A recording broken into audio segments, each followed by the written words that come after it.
Bonjour, bienvenue sur BSI Talks. Aujourd'hui, on va se demander pourquoi les banques centrales sont-elles indépendantes.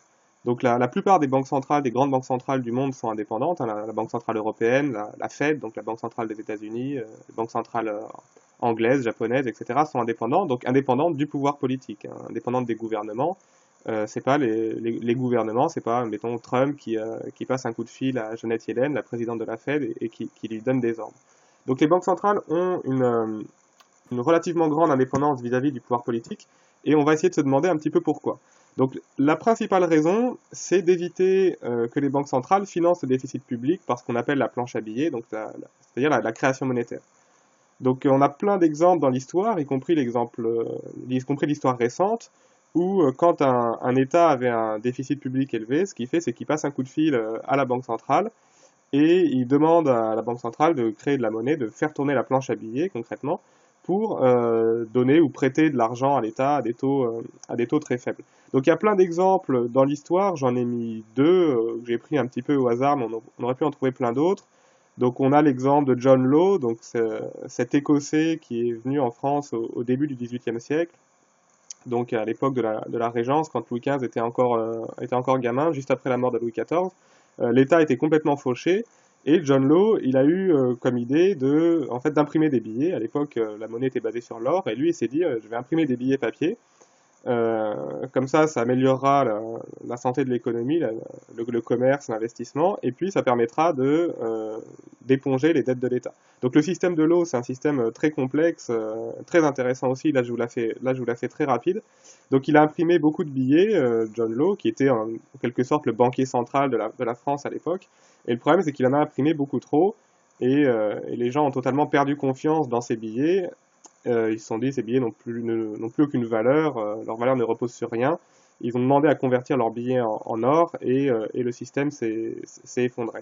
Donc ça n'a pas fait de l'hyperinflation, ça fait un peu d'inflation, mais pas énormément d'inflation. C'est surtout qu'il y a tout un tas de gens qui avaient mis de l'argent qui avaient investi dans ces billets, qui se sont retrouvés ruinés.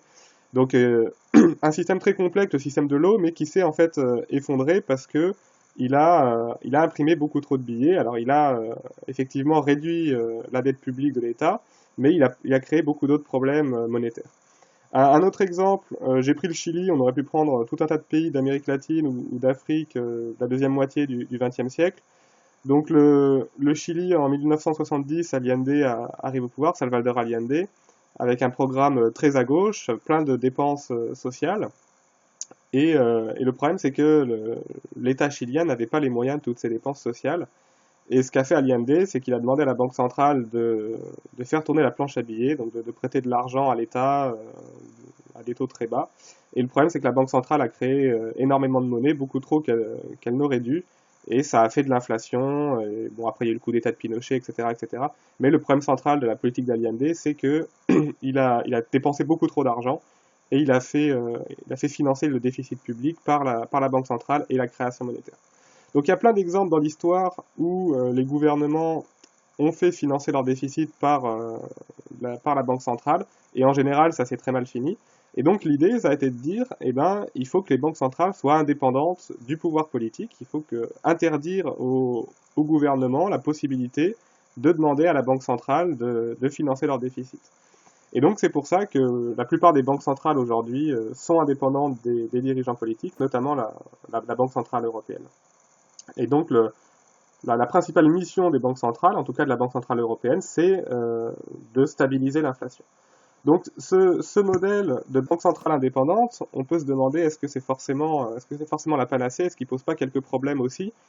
Donc il y a deux problèmes qu'on peut voir. Le premier, c'est un problème on va dire, de légitimité démocratique. Les banques centrales mènent des politiques qui peuvent avoir des conséquences très importantes pour les gens.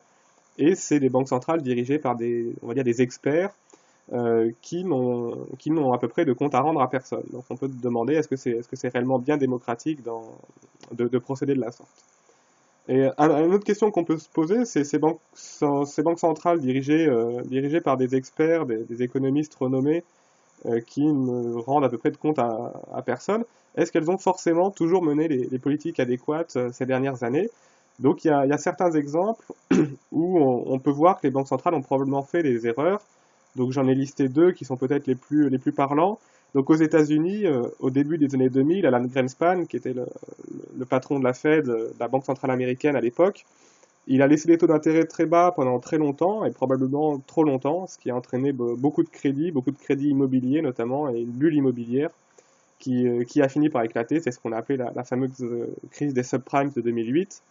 Un autre exemple en Europe de Jean-Claude Trichet, qui était le dirigeant de la Banque centrale européenne, qui lui était un peu un fanatique de la lutte contre l'inflation, qui voulait toujours combattre l'inflation, et peut-être même un peu trop, puisque à l'été 2008 et à nouveau l'été 2011, il a augmenté les taux d'intérêt pour combattre l'inflation à des périodes où l'économie était un petit peu vacillante, ce qui avait été très critiqué à l'époque.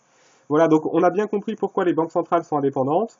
Est-ce que c'est forcément le remède miracle et la solution idéale? Disons, la question reste ouverte. Mais l'idée centrale, c'est bien sûr des banques centrales indépendantes pour éviter de financer le déficit public et l'hyperinflation. Donc merci de nous avoir suivis. N'hésitez pas à consulter les autres publications de BSI Economics et à bientôt pour de prochaines vidéos.